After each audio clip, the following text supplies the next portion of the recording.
प्रिय मित्रों, आज मैं पंडित जटाशंकर झा अपना चैनल JMS स्टडी के माध्यम से पौष कृष्ण पक्ष की एकादशी तिथि को बताने जा रहा हूं।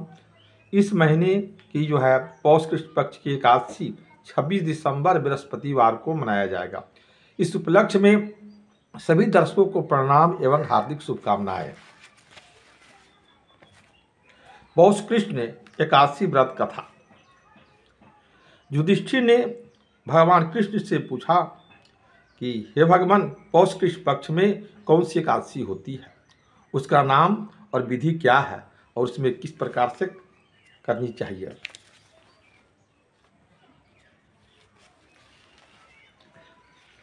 और देवता की पूजा किस प्रकार से की जाती है। हे स्वामीन जनार्दन, यह सब मुझसे विस्तार पूर्वक कहिए। तब कृष्ण जी बोले, हे राजेंद्र, आपके स्नेह के कारण मैं कहूँगा, जितना मैं संतुष्ट एकादशी के व्रत से होता हूँ, उतना अधिक दक्षिणा वाले यज्ञ से भी संतुष्ट नहीं होता। इस कारण संपूर्ण यज्ञ से यत्न से हरिवासर एकादशी का व्रत करना उचित है। हे राजन, पौष के कृष्ण पक्ष में द्वादशी से युक्त जो एकादशी होती है, उसका महात्म्य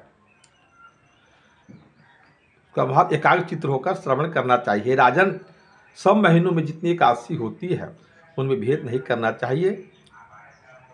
इसका नाम सफला एकादशी है।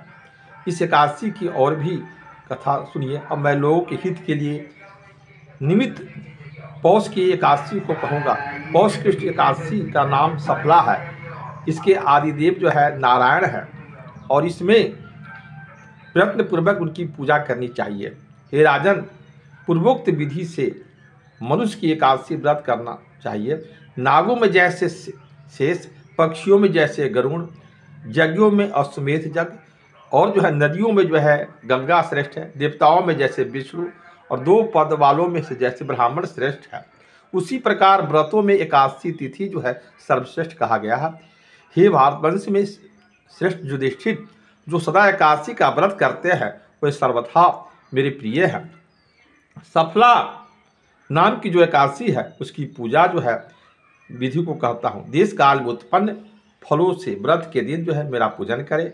उसमें नारियल का फल, पिजौरा, जंबीर, अनार, सुपारी, लवंग, आम तथा अनेक प्रकार के फल और धूप दीप से विधि पूर्वक विष्णु भगवान की पूजा करना चाहिए। सफला एकादशी में जागरण तथा दीपदान सबसे अधिक उत्तम कहा गया है।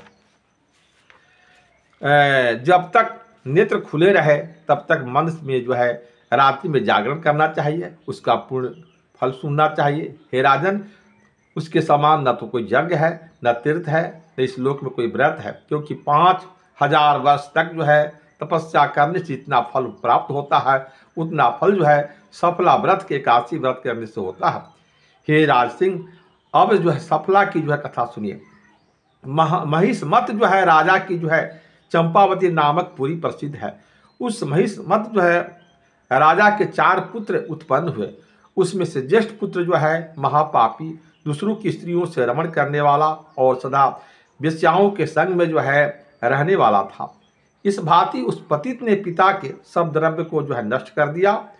नित्य खराब वृत्ति में लगा रहता था। ब्राह्मण, वैष्णव और देवताओं की निंदा हमेशा करता रहता था। तब महिष्मत राजा ने अपने लुम्पक नामक पुत्रों को इस प्रकार से देखकर उसे राज्य से निकाल के बाहर कर दिया। तब राजा ने अपने राज्य से निकाल दिया तो राजा के भय से उसके बंधु और परिवार के सभी लोग उससे त्याग दिए।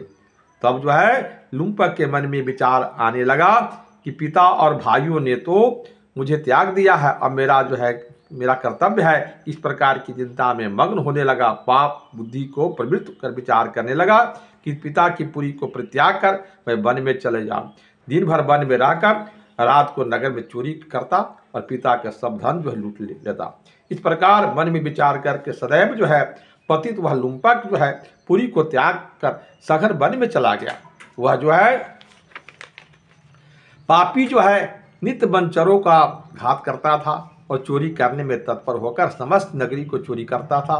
गृहस्थ जब उसे पकड़ भी लेते थे तो महिष्मत राजा के भय से छोड़ देते थे। इस प्रकार वह पापी जन्मांतर के पाप से राज उसका भ्रष्ट हो गया और नित्य मांस फल का भक्षण जो है करता था। उस दुष्ट आश्रम वसुदेव के भगवान को प्रिय था, क्योंकि वह बहुत जो है वर्षों पुराना जो है एक पीपल का वृक्ष था। उस महावन में एक वृक्ष देवता के समान हो गया था। उसी स्थान में वह पाप बुद्धि लुम्पक कुछ समय तक निवास करता रहा। दुष्कर्म में रत और निंदित कर्मों को करते हुए और पौष कृष्ण पक्ष की सफला एकादशी का जो दिन आया, हे राजन, दशमी की जो है रात्रि को वस्त्रहीन होने के कारण ठंड से पीपल के निकट उससे इतना दुख हुआ कि बेहोश हो गया हुआ, और दुखी हुआ कि पीपल के नीचे सुख तो कहाँ था, आंखों के से झपकी तक भी न ले पाता था। वह जागरण से मृतक के समान हो गया था। रात की ठंडक से दांत बजने लगे। इस प्रकार जो है रात्रि बीतित हो गई। सूर्य के उदय होने पर उसको थोड़ा चैतन्य होश आया। जब सफला एकादशी के दिन मध्याह्न काल हुआ तब पहले से बेहोश हुए उस कुछ चेतना हुई। चैतन्य होने पर क्षण भर में पश्चात धीरे धीरे उठता हुआ वह जो है पग पग पर गिरता हुआ लंगड़े की भांति चलता हुआ क्षुधा प्यास से व्याकुल हो जाने पर दुरात्मा लुम्पक में जीव हत्या करने की शक्ति न रह गई। इस प्रकार जमीन में गिरी फलों को जो है उठाकर ही वहां ले आया। तब तक जो है सूर्य भगवान जो अस्त हो गए थे। उन सब फलों के वृक्ष के मूल में रहकर वह दुखी होकर इस प्रकार विलाप करने लगा कि है हाय पिता, न जाने क्या होगा। लाचार होकर कहने लगा, इन फलों से हरि भगवान प्रसन्न हो।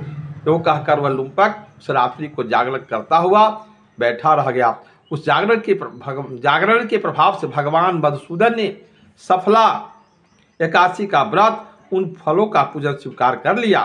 इस प्रकार लुम्पक के जो अकस्मात जो है वह उत्तम व्रत को कर लिया। उसी व्रत के प्रभाव से उसके अकंटक राज प्राप्त हुआ। हे राजन, पुण्य का अंकर जैसे उदय होकर लुम्पक को मिला उसे सुनिए। सूर्योदय के समय एक दिव्य अश्व लुम्पक के निकट आकर खड़ा हो गया। उसी समय शरीर रहित वाणी आकाशवाणी हुई कि हे राजपुत्र, वासुदेव के प्रसाद से सफला के प्रभाव से तेरा राज्य जो है निष्कंटक होगा।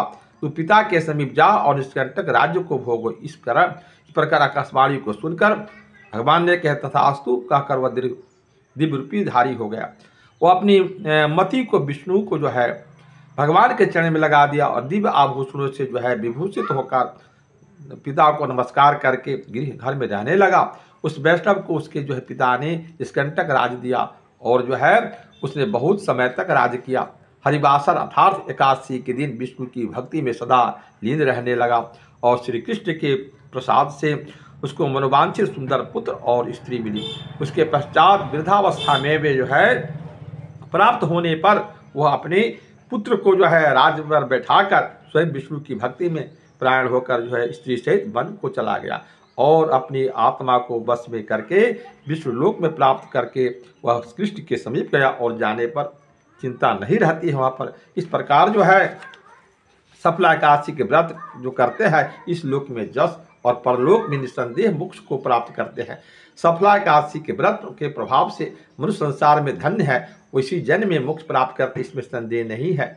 इति श्री कृष्ण पक्ष एकादशी कथा और कृष्ण पक्ष एकादशी कथा संपन्न हुआ। यह वीडियो आपको अच्छा लगे तो सब्सक्राइब के साथ जो है लाइक जरूर कर दीजिएगा, साथ में कमेंट्स भी कीजिएगा। धन्यवाद।